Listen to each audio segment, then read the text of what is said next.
So now, Beyonce. Beyonce needs auto-tune. Adele, Aretha, Celine, Dionne Warwick, and Mariah. They need nothing. Power God. This is why Adele has to get on the podium and thank Beyonce. When actually she did it because of my manager, my label, my A&R, and all of the I created for her to exist. Wendy Williams just stirred the pot again, and this time the conversation is loud. She's out here repeating what she's hinted at for years, that Adele was actually scared of Beyonce.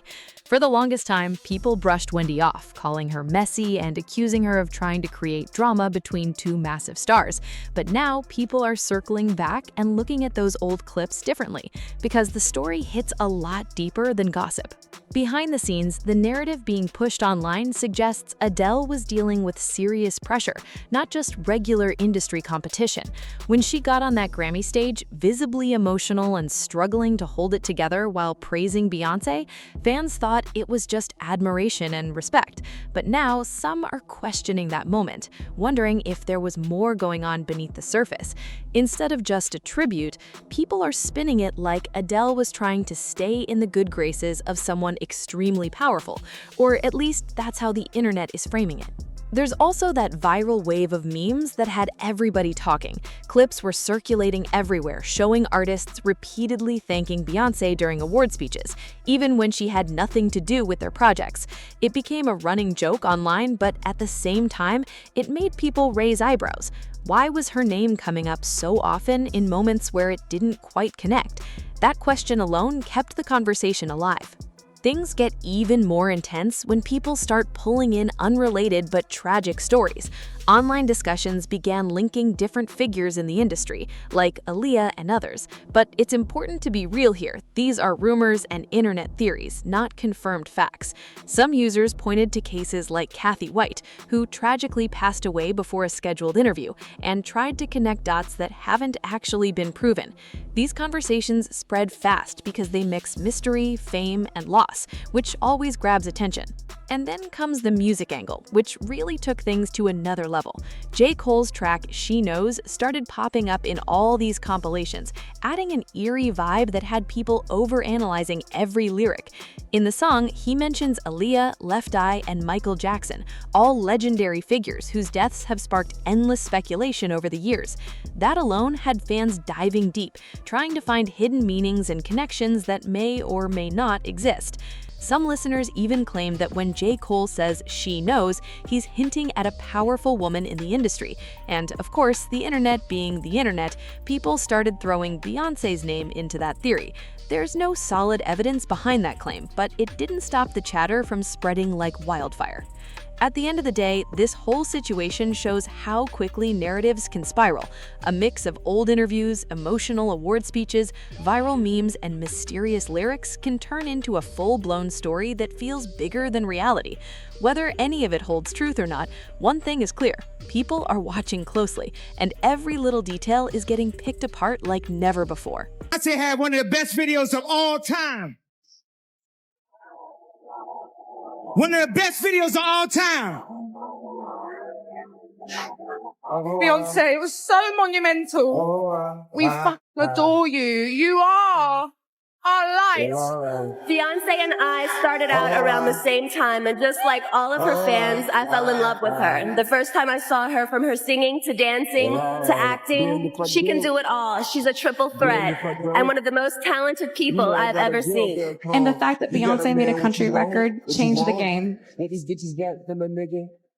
So thank you. Beyonce, I know the mother niggas up tricking. you changed my life. So thank you so much. I definitely want to say thank you to Beyonce. And thank you, Beyonce. You're amazing.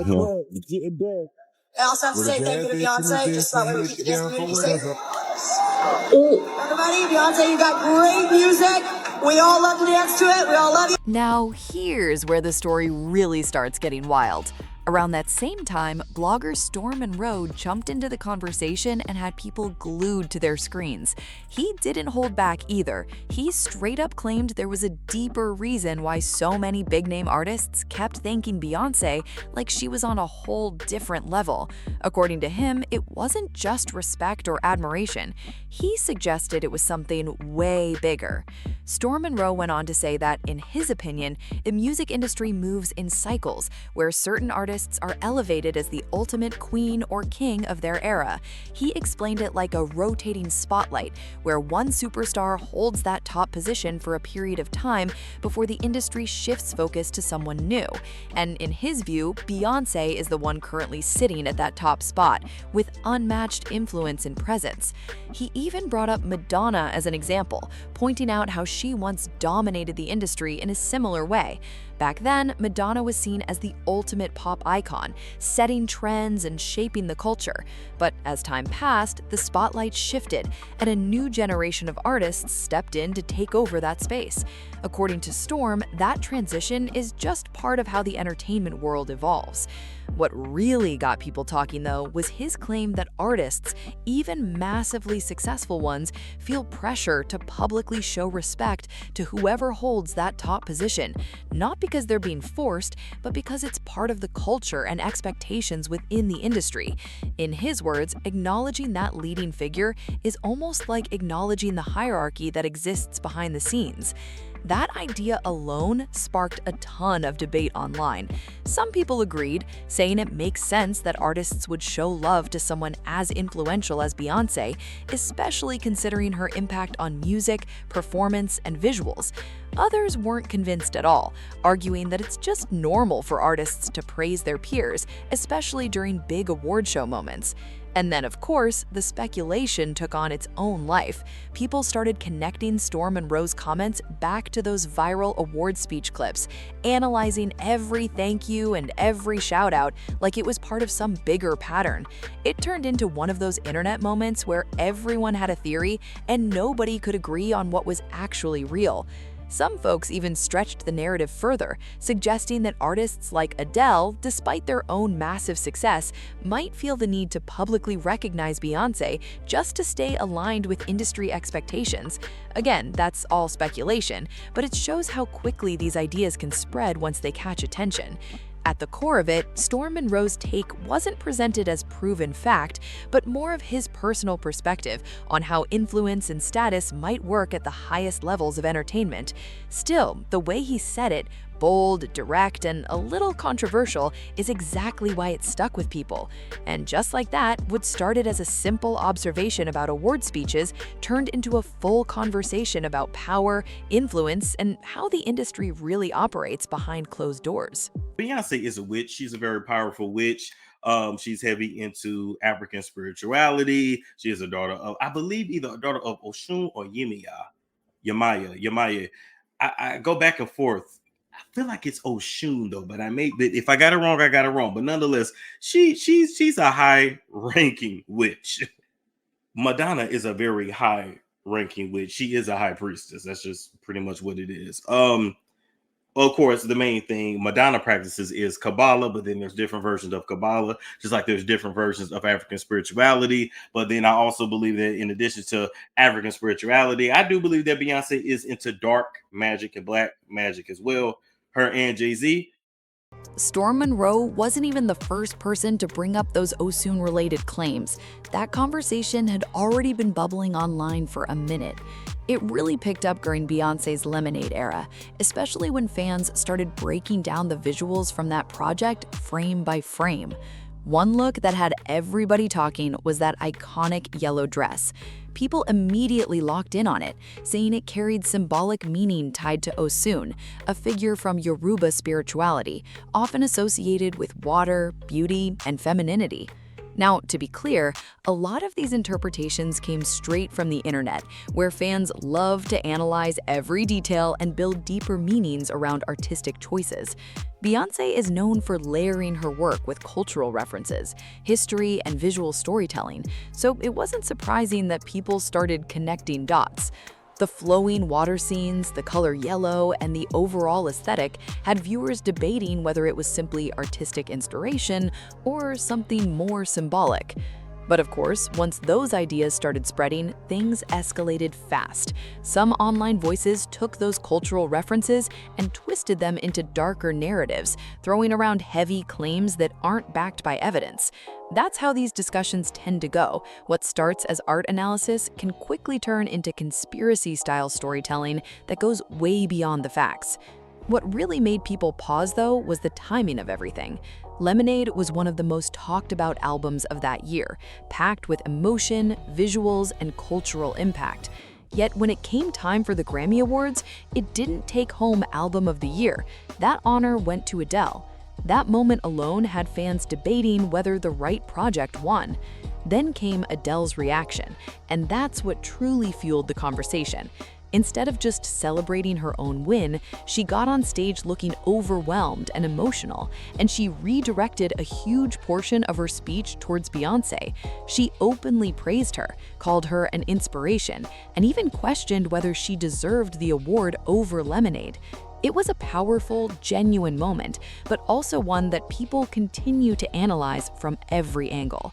Online discussions started spinning that speech in all kinds of directions.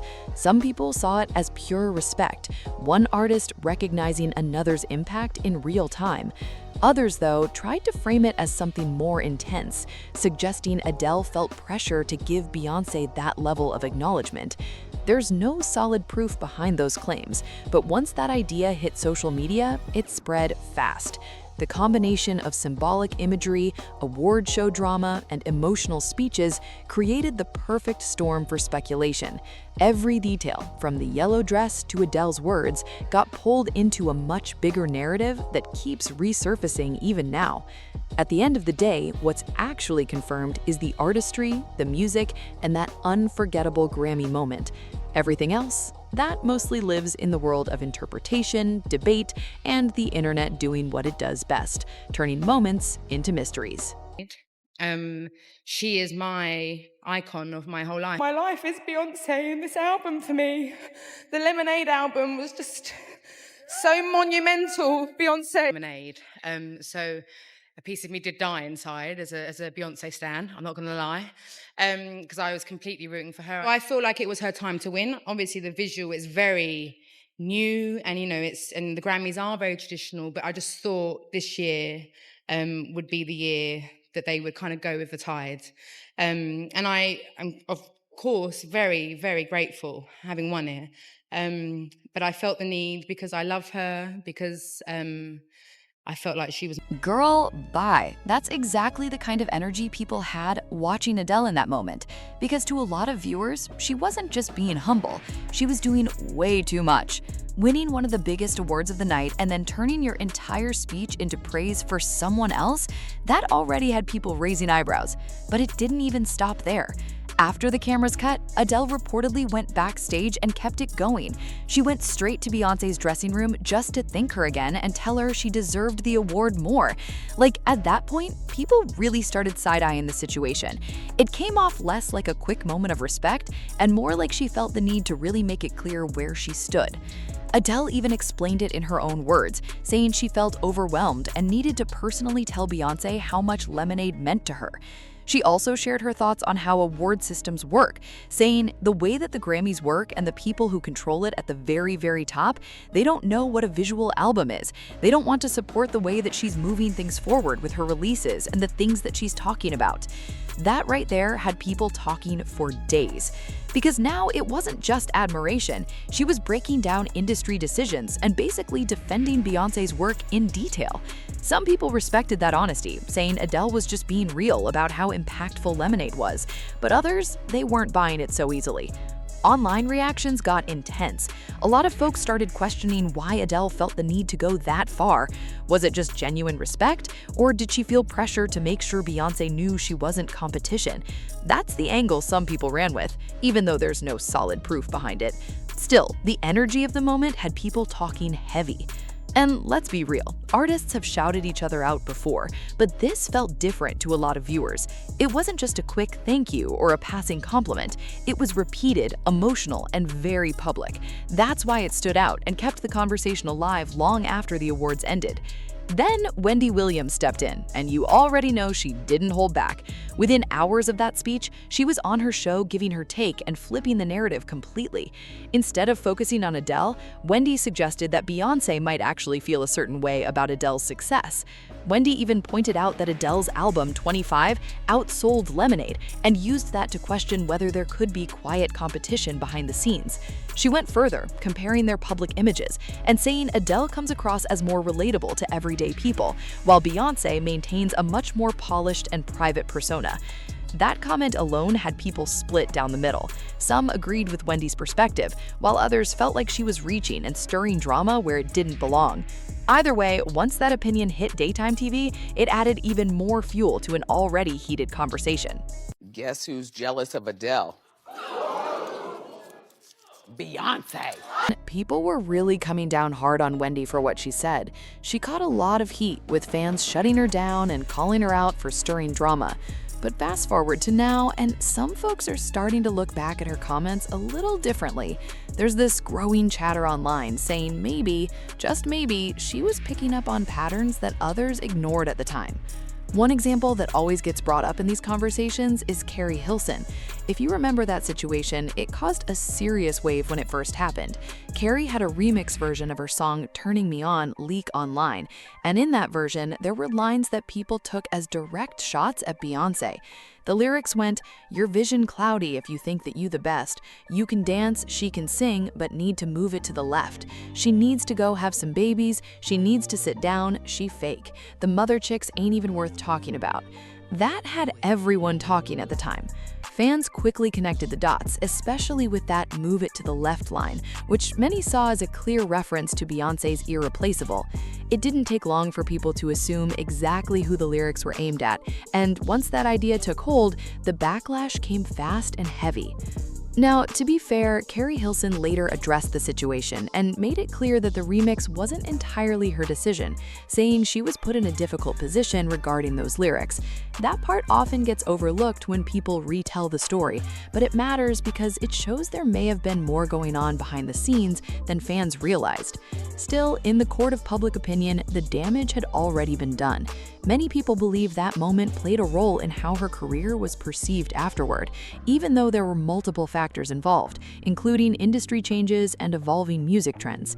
This is exactly why some people circle back to Wendy's original claims. They point to situations like this and say it feels like artists who get caught up in controversy involving bigger names sometimes face tougher challenges afterward. Others completely disagree and argue that these are just isolated incidents being tied together to form a bigger story that isn't actually there. Either way, the Keri Hilson moment remains one of those examples that keeps popping up whenever this conversation resurfaces. It's messy, complicated, and still debated to this day. You want to hold the magazine? Just shout out Juicy Mac. It's hard to ignore the fact that things shifted for Keri Hilson after that whole situation.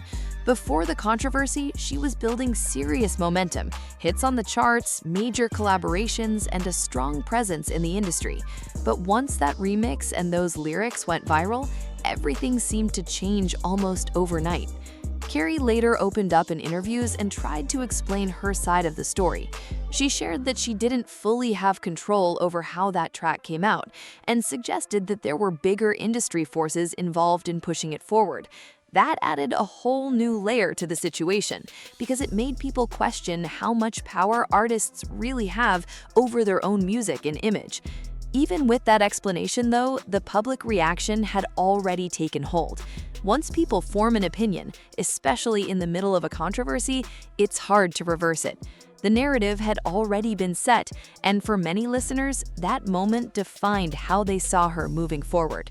From there, her career path didn't follow the same trajectory it once seemed headed toward.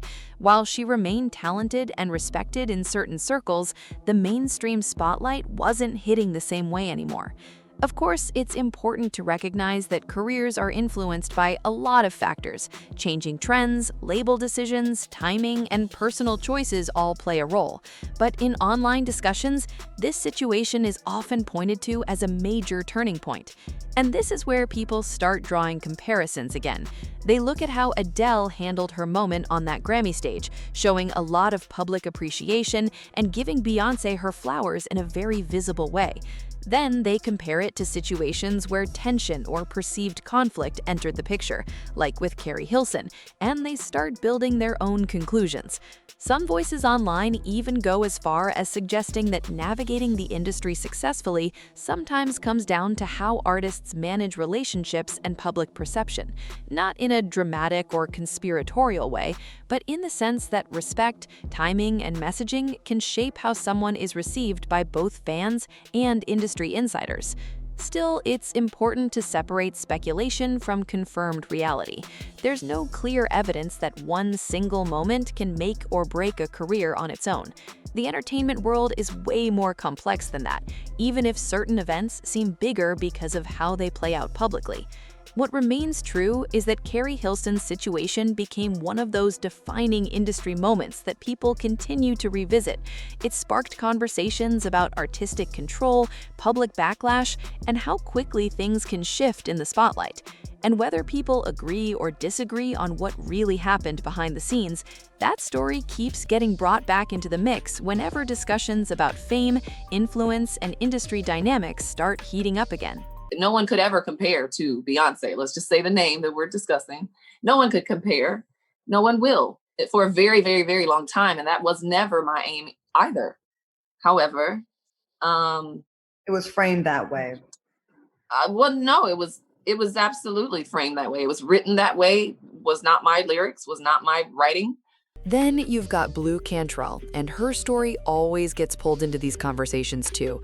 Back in her prime, Blu was making serious noise in the industry. She had that breakout hit, Hit 'em Up style, Oops, and quickly became one of those names everybody was watching. At one point, multiple record labels were reportedly interested in her, which just shows how strong her momentum was. Things kept moving when she dropped her second album, Bittersweet, in 2003. That project showed she wasn't just a one-hit wonder. She had range, style, and a voice that stood out.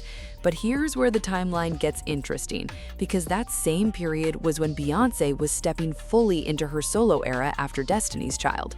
Naturally, the industry spotlight was shifting, and competition between artists, at least from a media perspective, became a hot topic. Now, let's be real for a second. The idea that one artist can completely block another from succeeding gets thrown around a lot online, but the music industry is way more layered than that. Timing, promotion, label backing, radio play, and changing audience tastes all play major roles in how careers develop. Still, fans love to connect dots, especially when two artists rise around the same time.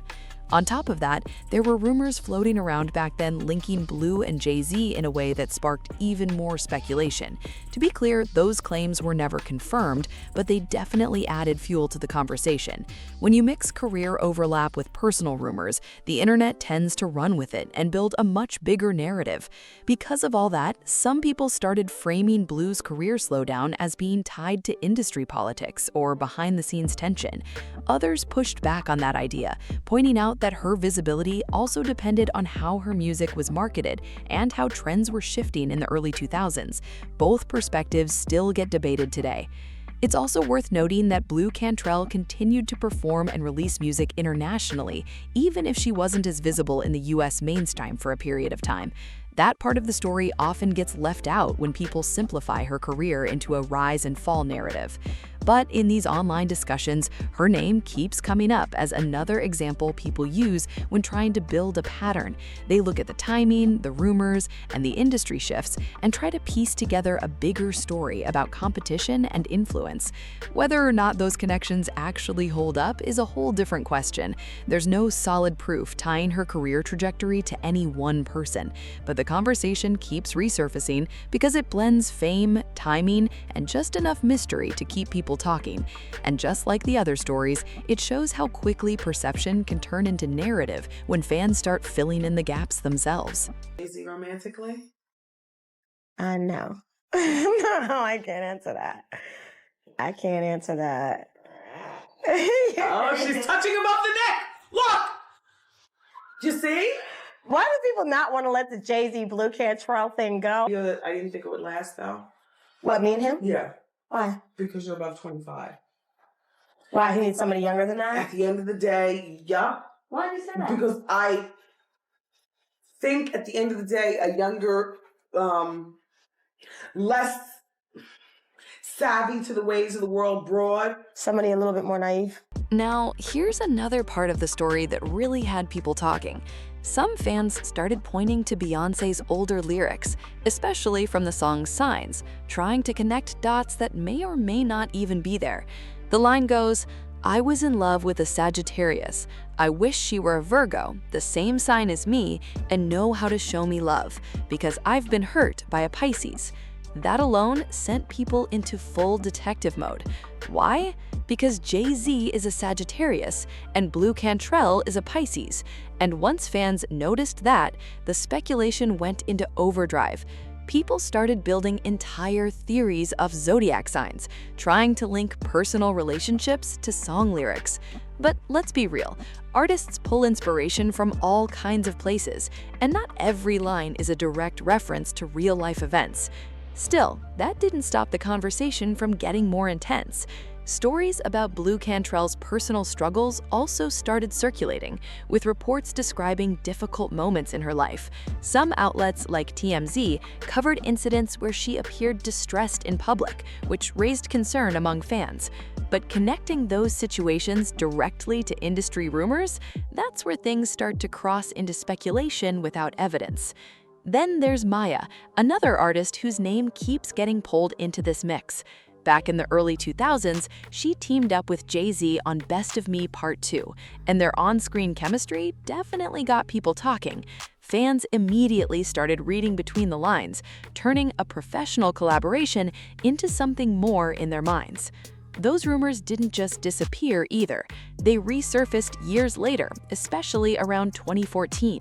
That's when Beyoncé performed her song Resentment live and switched up some of the lyrics in a way that caught everyone's attention. Originally, the song goes, "I'd been crying for too long. What did you do to me? I was riding for you for so long. Why did you do this to me? I'm not that crazy." But during that performance, she added lines like, "I know she was attractive, but I was here first, boy. Been riding with you for 12 years. Why did you do this to me? I'm not that crazy." And the crowd instantly reacted. That moment had fans analyzing every word, trying to figure out if it was a real-life reference or just an emotional performance choice. Some people were convinced it hinted at past relationship issues, while others argued it was simply artistic expression meant to connect with the audience. And just like the other situations, the internet took those moments and built entire narratives around them. At the end of the day, there's a clear pattern here. Not necessarily in the events themselves, but in how they're interpreted. When it comes to celebrities, especially ones at that level, even the smallest detail can turn into a headline or a theory overnight. She was attractive, but been riding with you for 12 years. Why did I deserve to be treated this way by you? Now, this is where things really start to spiral. At one point, a report began circulating that a supposed source from Beyonce's circle had reached out to Media Takeout with claims about an alleged situation involving Jay-Z and Maya.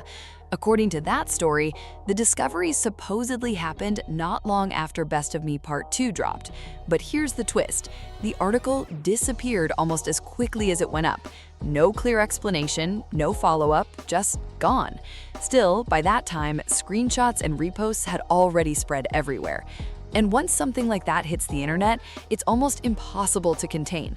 The rumors picked up speed, and Maya ended up having to address it head on. She didn't hold back either. She said, "Never did, never was, never will.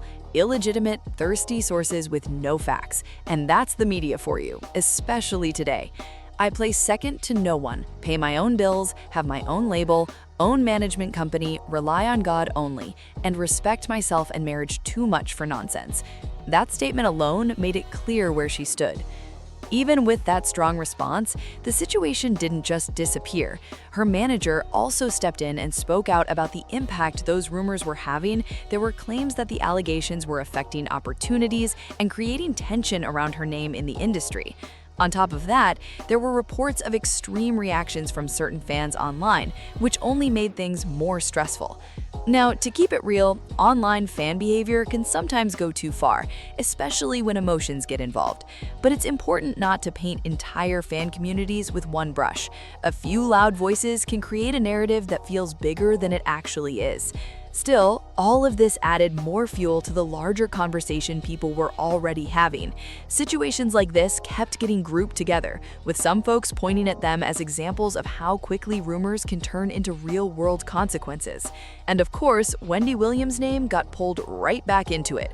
There are people who look at all these moments and say she was calling things out way before they became widely discussed. Others feel like she was simply amplifying rumors and controversy without solid proof. That split in opinion hasn't gone anywhere. Then you've got the Adele angle being dragged back in again. Some online voices claim she knew exactly how to navigate that moment at the Grammys, making sure to publicly show respect in a way that avoided any backlash. That's all speculation, but it shows how people connect completely different events into one big storyline. Comments online have been all over the place. One person said, "So Wendy wasn't lying. Wendy has been telling everybody for a long time, more than just this." Another added, "Wendy was messy, but she always said the truth." And just like that, the debate keeps going. At the end of the day, it all comes down to how people interpret these moments. Some see patterns, others see coincidence. But one thing's for sure, once these stories hit the internet, they don't fade quietly.